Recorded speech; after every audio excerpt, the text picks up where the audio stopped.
Tawagin mo na lamang ako sa pangalang Anton. Kamakailan ko lang natuklasan ang iyong channel habang naghahanap ako ng mapapakinggang horror story sa YouTube. Dahil nagustuhan ko po ang inyong mga kwento, naisipan kong ipadala sa inyo ang kwentong ito. Ang ibabahagi ko sa inyo ngayon ay isang matinding bangungot na hindi ko po malilimutan.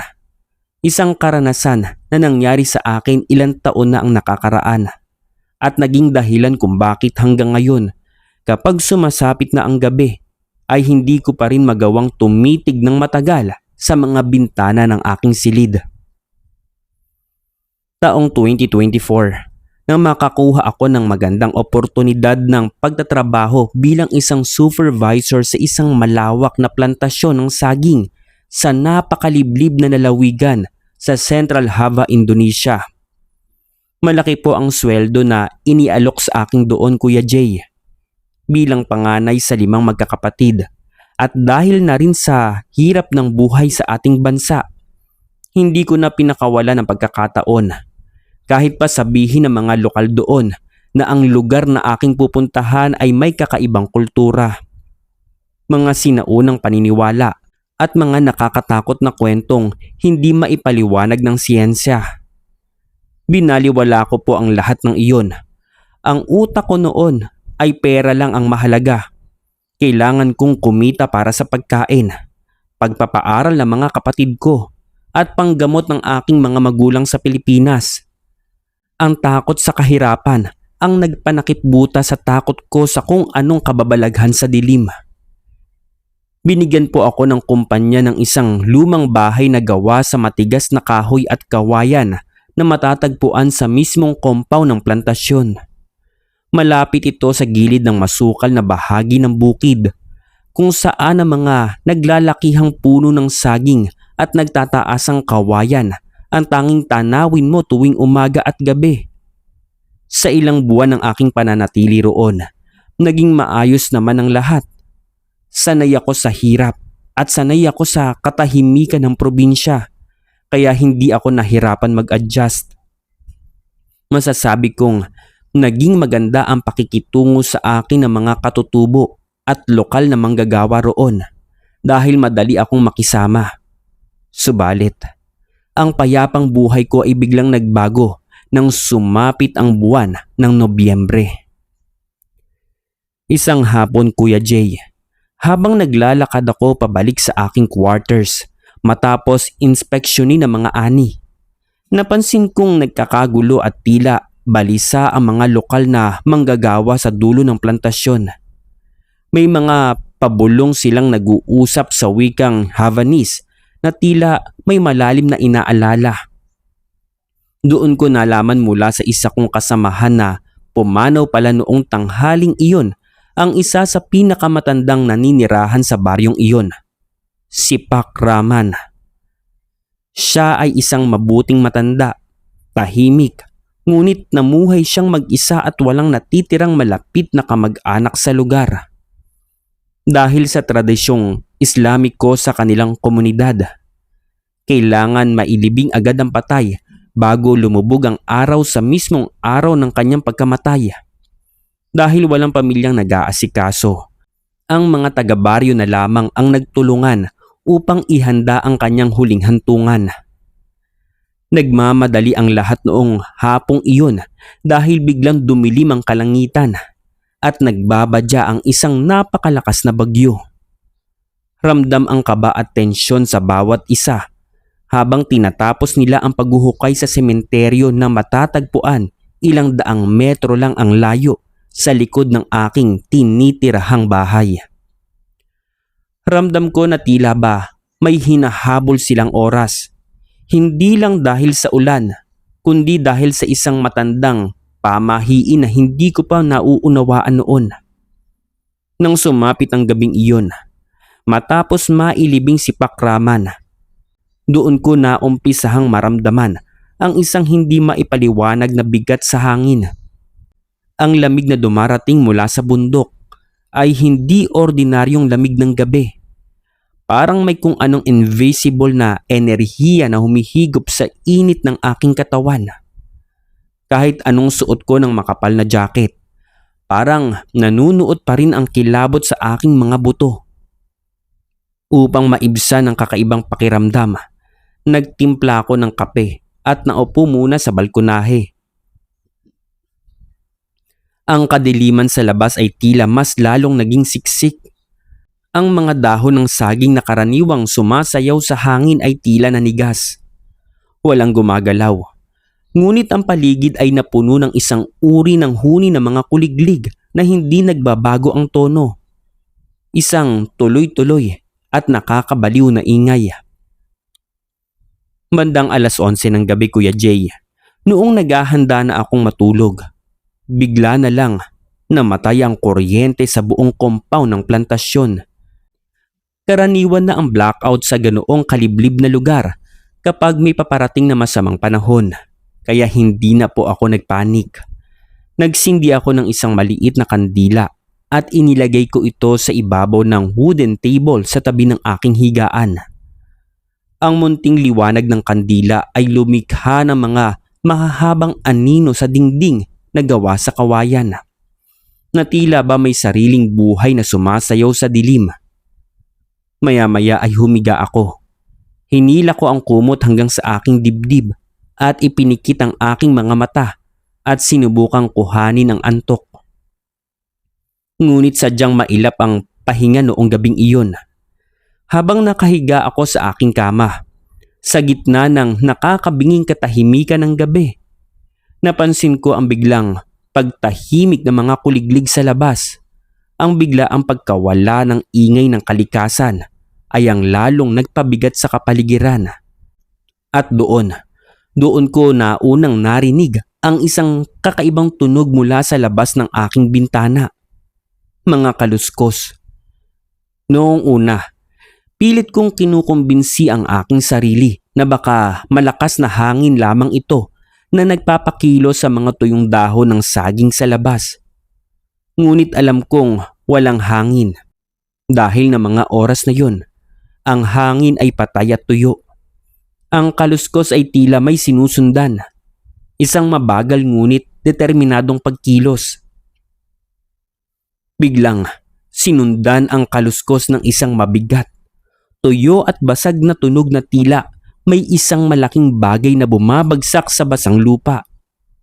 Naghintay ako noon, Kuya Jay. Hindi ako humihinga. Hinawakan ko ng mahigpit ang gilid ng aking unan. Nagmamasid sa dilim habang ang munting apoy ng kandila ay sumasayaw kahit walang ihip ng hangin. Pagkalipas ng ilang segundo na tila ba sadyang pinatagal upang pahirapan ang aking isipan, na ulit muli ang tunog. Mas malapit na ito noon, Kuya Jay. Parang nagmumula sa mismong likod ng dingding ng aking bahay, sa parteng masukal na malapit sa sagingan. Ang tibok ng puso ko ay biglang bumili sa puntong parang naririnig ko na ang bawat hampas ng dugo sa aking mga tenga. Ang aking buong katawan ay binalot ng pawis kahit napakalamig ng paligid. Dahan-dahan, sa pinakatahimik na paraang kaya ko, bumangon po ako sa aking kama. Pilit ko iniiwasang gumawa ng anumang ingay na maaaring makalikha ng tunog sa lumang sahig na kahoy. Sumilip ako sa maliit na siwang ng bintanang kawayan. Ang buwan noong gabing iyon ay bilog na bilog, sumisilip sa pagitan ng mga makakapal na ulap at nagbibigay ng isang maputla at tila patay na liwanag sa buong paligid ng plantasyon. At doon, sa mismong pagitan ng dalawang malalaking puno ng saging, nakita ko ang isang bagay na nagpatigil sa takbo ng aking dugo. May isang figurang nakatayo sa ilalim ng liwanag ng buwan. Ito ay balot na balot ng puting tela. Isang kain kafan o ang telang pampatay na ginagamit sa kanilang kultura para sa mga ililibing. Ang tela ay hindi na maputi. Ito ay marumi at puno ng basang putik. May mga mansya na mga madilim na likido at may mga bahaging punit-punit na tila ba binuhat at nanggaling sa malalim na ilalim ng lupa. Ang pinaka nakakapanindig balahibo sa lahat ay ang 3 buhol na nakatali rito. Isa sa itaas ng ulo na nakaturo pataas tulad ng isang sungay. Isa sa leeg na tila sumasakal sa figura. At isa sa kanyang paanan na nagpapanatili sa tela na nakasara. Hindi po ito naglalakad o gumagalaw tulad ng isang normal na tao o maging ng isang hayop. Wala itong mga braso na nakalabas. Ang lahat ay nakakulong sa loob ng telang pampatay. At upang makalapit sa aking direksyon ang nilalang na ito po ay tumatalon. Ang bawat talon nito ay mabigat. Ngunit sa parehong pagkakataon, parang may kung anong kakaibang puwersa na nagpalutang sa kanya sa hangin ng ilang segundo bago muling bumagsak ang kanyang paanan sa lupa. Nang umikot ang buong katawan nito patungo sa aking bintana, doon ko tuluyang nakita ang kanyang muka o ang kawalan ng muka, Kuya Jay. Ang tanging nakikita ko lamang sa butas na tela ay isang maitim at tuyo at naaagnas na laman na tila natuyo na sa ilalim ng lupa. At sa gitna ng kadilimang iyon, may 2 mata na tila 2 uling na nagbabaga sa dilim. Nakatitig ng diretso sa akin. Kahit na malayo siya, naramdaman ko ang lamig ng kanyang titig na tila ba sumasaksak sa aking utak. At iyon ang tinatawag na pochong. Ang multong madalas kong nadidinig na pinag-uusapan ng mga lokal na manggagawa tuwing tanghalian.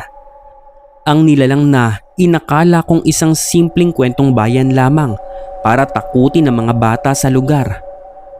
Ngunit noong gabing iyon, Kuya Jay, napatunayan kong totoo siya. At ang mas nakakatakot, unti-unti siyang tumalon pabalik sa direksyon ng aking pinto. Hindi ko alam kung paano ako nakagalaw sa tindi ng gulat. Ngunit agad akong umatras mula sa bintana at napaupo sa malamig na sahig. Mabilis kong tinakpan ang aking bibig gamit ang aking 2 kamay upang hindi makawala ang anumang sigaw na maaaring magmula sa aking lalamunan. Ang lamig sa loob ng aking silid ay naging mas matindi pa.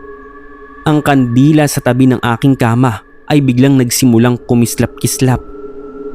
Ang apoy nito ay naging asul bago tuluyang humina, na tila ba unti-unting hinuhugutan ng enerhiya ng kung anong masamang espiritu. At pagkatapos, ang tunog ng pagtalon ay huminto. Huminto ito sa mismong tapat ng aking pintuan. Narinig ko ang isang mahinang gasgas sa labas ng kahoy ng pinto. Parang may sinusubukan itong abutin o buksan. Ngunit dahil ang mga kamay nito ay nakatali at nakakulong sa loob ng puting tela, wala itong kakayahang humawak ng hawakan ng pinto.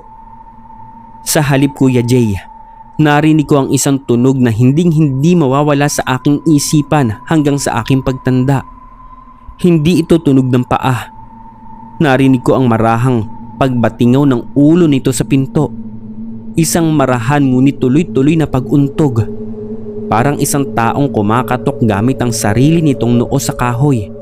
Kasabay ng bawat pag-untog ng kanyang ulo, narinig ko ang isang mahinang ungol. Isang tunog na galing sa ilalim ng lalamunan. Tuyo ito, nahihirapan at puno ng labis na pagdurusa. Parang isang taong nalulunod na nagmamakaawa nang bigyan siya ng hangin. At napansin kong sumisigaw siya at sinasabi niyang, "Tolong, tolong." Hindi ko alam ang salitang iyon noon, Kuya Jay. Ngunit ang boses ay tila ba nanggagaling sa isang taong napakatanda na pinipilit magsalita kahit punong-puno ng lupa ang kanyang bibig. Sa mga sandaling iyon, pakiramdam ko ay katapusan ko na. Ang pinto ko ay gawa lamang sa lumang kahoy na may simpleng trangka. Kung nanaisin ng nilalang na iyon, kaya niya itong sirain sa malakas na pagbaba ng kanyang katawan. Wala akong ibang sandata kundi ang aking pananampalataya. Sa gitna ng aking panginginig, dahan-dahan kong pinagdaop ang aking mga kamay at nagsimulang magdasal. Inusal ko ang lahat ng dasal na itinuro sa akin ng aking ina noong bata pa ako sa probinsya sa Pilipinas, ang Ama namin at ang Aba Ginoong Maria. Bawat salita ay binibigkas ko sa aking isipan ng may kasamang luha. Pumikit ako ng napakahigpit. Pilit na isinasara ang aking pandinig at isipan sa katotohanang may isang buhay na patay na naghihintay sa labas ng aking silid. Ang pag-untog nito ay hindi huminto noon. Mas lalo pa itong naging mabilis. Ang buong pintuan ay nanginginig at kasabay nito, ang amoy sa loob ng aking kwarto ay biglang nagbago. Ang amoy ng kandila at kape ay napalitan ng isang napakabaho, masangsang at nakakalunod na amoy na nabubulok na karne at basang lupa mula sa sementeryo. Pakiramdam ko ay katabi ko na ang bangkay sa tindi ng amoy. Umabot sa punto na kinakailangan kong takpan ang aking ilong habang patuloy na umiiyak at nagdarasal. Sa bawat amin ko, tila ba sumasagot ang nilalang na iyon sa labas ng isang malakas na pag-untog ng kanyang ulo. Lumipas ang ilang oras na tila walang katapusan. Bawat minuto ay parang isang taon sa aking pakiramdam. Hindi ko alam kung ilang beses kong inulit-ulit ang aking mga dasal. Ngunit hindi po ako huminto, Kuya Jay. Ang aking dila ay natuyo na. Ang aking mga mata ay pagod na sa pag-iyak. Ngunit nanatili akong nakaluhod sa tabi ng aking kama. Hanggang sa dahan-dahan at naramdaman ko ang unti-unting pagbabago sa paligid. Ang nakakabinging tunog ng pag-untog sa pinto ay dahan-dahang humina. Naging madalang hanggang sa tuluyan na itong nawala.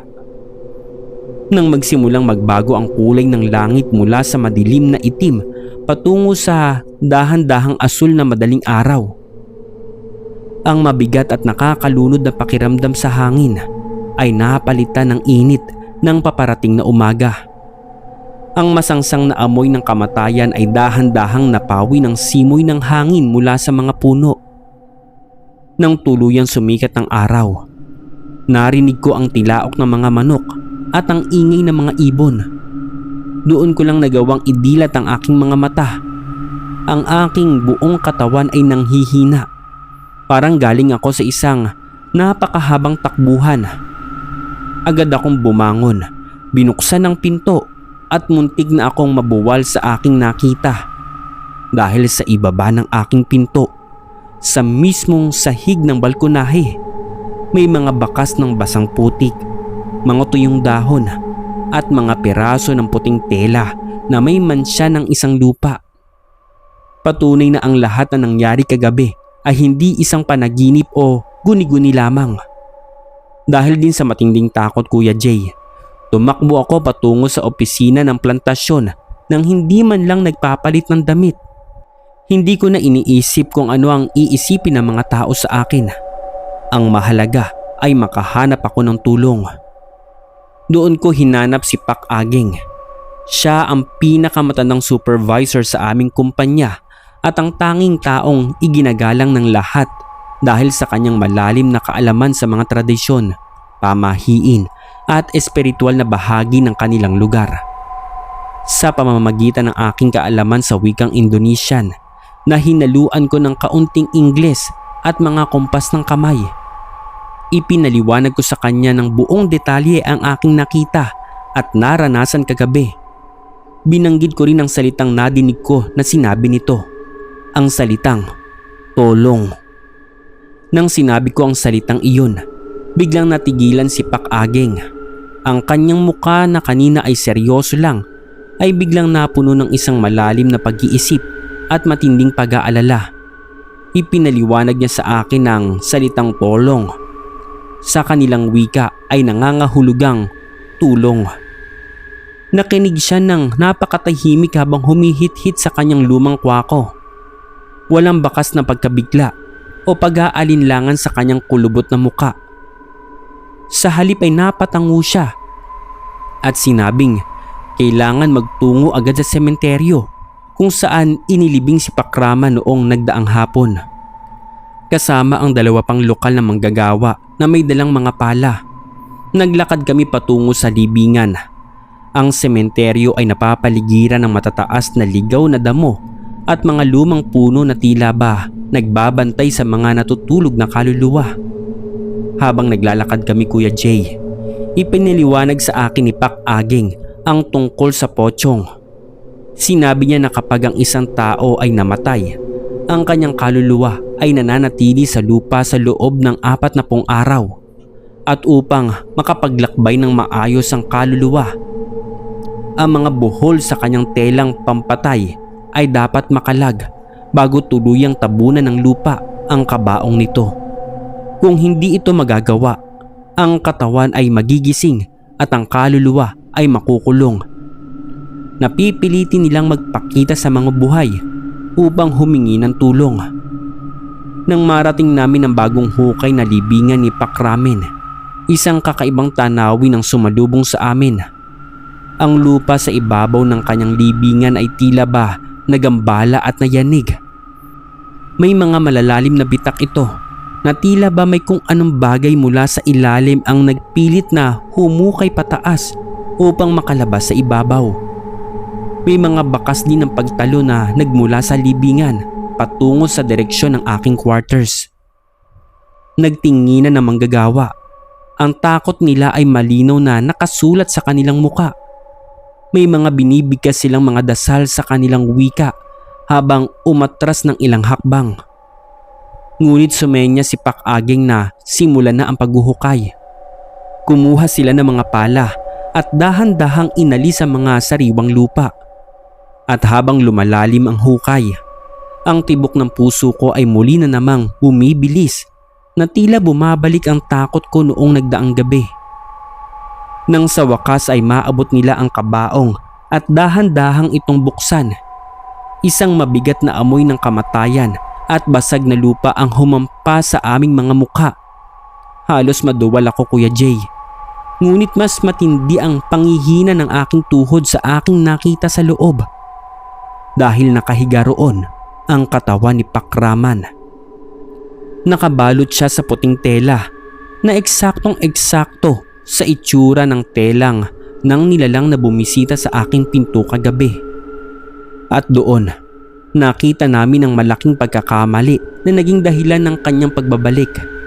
Dahil kasi sa sobrang pagmamadali ng mga taga-baryo noong nakaraang hapon dahil sa paparating na malakas na bagyo, nakalimutan nilang kalagin ng huling buhol ng telang pampatay sa ibabaw ng kanyang ulo. Ang buhol ay naroon pa rin, mahigpit na nakatali, na siyang dahilan kung bakit hindi siya makatayo o makapaglakbay ng mapayapa. Ayon sa paniniwala at tradisyon doon, Kuya Jay, kapag ang buhol sa ibabaw ng ulo ng isang patay ay hindi nakalag bago tuluyang tabunan ng lupa, ang kaluluwa ng pumanaw ay makukulong sa loob ng kanyang pisikal na katawan. Hindi siya makakatawid sa kabilang buhay. Hindi niya mahahanap ang kanyang kapayapaan at mapipilitan siyang bumalik sa mundo ng mga buhay bilang isang pochong. Hindi sila bumabalik upang manakit, Kuya Jay, o manira o pumatay ng tao, kundi upang magpapansin at humingi ng tulong sa sino mang tao na may malakas na loob na makakita sa kanila. Isang pagsusumamo na kalagi ng buhol na nagbibigay sa kanila ng walang katapusang pagdurusa sa ilalim ng lupa. At dahil ako ang pinakamalapit na nakatira sa sementeryo, ako ang kanyang pinuntahan. Maya-maya ay humakbang pabalik ang 2 manggagawa dahil na rin sa takot at nagsimulang mag-usal ng kanilang mga sariling dasal. At si Pak Aging ay nanatiling matatag at mahinahon.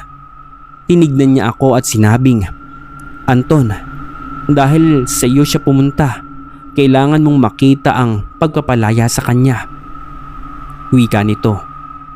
Dahan-dahan siyang lumapit sa kabaong.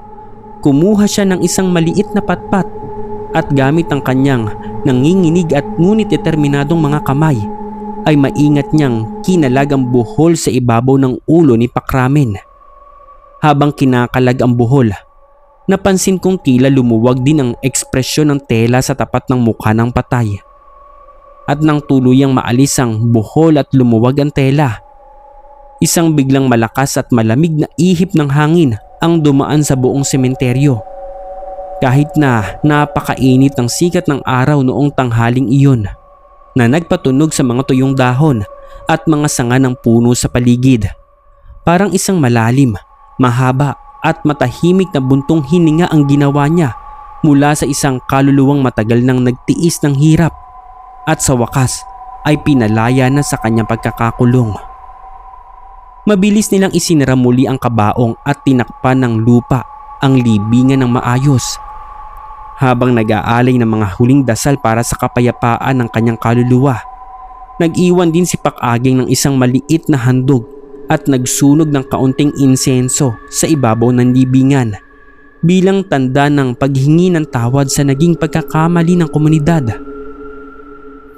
Matapos ang araw na iyon, Kuya Jay, hindi na muling nagpakita pa ang pochong sa aking bahay, sa aking bintana o sa alinman bahagi ng plantasyon. Naging tahimik at payapa na ang aking mga gabi. At tuwing gabi bago ako matulog, nag-iiwan ako ng maliit na liwanag sa aking balkonahe at palaging nagdarasal bago ipikit ang aking mga mata. Natapos ko ang aking 2 taong kontrata sa Indonesia nang walang anumang katulad na insidente at nakauwi ako sa Pilipinas. Ngunit ang karanasang iyon ang nagturo sa akin ng isang napakahalagang aral habang buhay. At dadalhin ko ito sa aking puso, na ang mundong ginagalawan natin ay hindi lamang para sa ating mga buhay.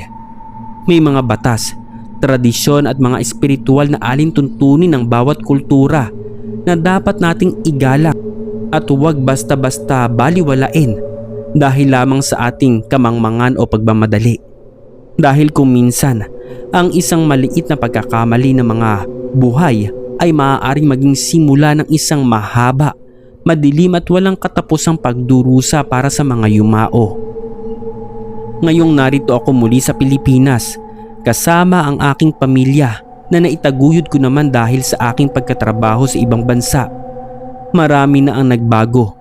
Ngunit tuwing sumasapit ang gabi, lalo na kapag pumatak ang buwan ng Nobyembre o tuwing nakakarinig ako ng kakaibang kaluskos o mabigat na tunog sa labas ng aming bahay, hindi ko po mapigilang mapalingon. Hindi na ako natatakot tulad ng dati dahil alam kong tapos na. Ngunit agad akong nag-aalay ng isang mabilis na dasal para sa mga ligaw na kaluluwa. Sana ay mahanap ng lahat ng mga pumanaw ang kanilang tunay na kapayapaan at sana ay walang sino man sa atin ang makalimot sa kahalagahan ng pagbibigay ng tamang paggalang at pag-aasikaso sa mga nauna sa kabilang buhay. Huwag nating hayaan na dahil sa ating kapabayaan, ang mga kaluluwa ng ating mga yumaong mahal sa buhay ay magmakaawa at humingi ng tulong mula sa kadiliman.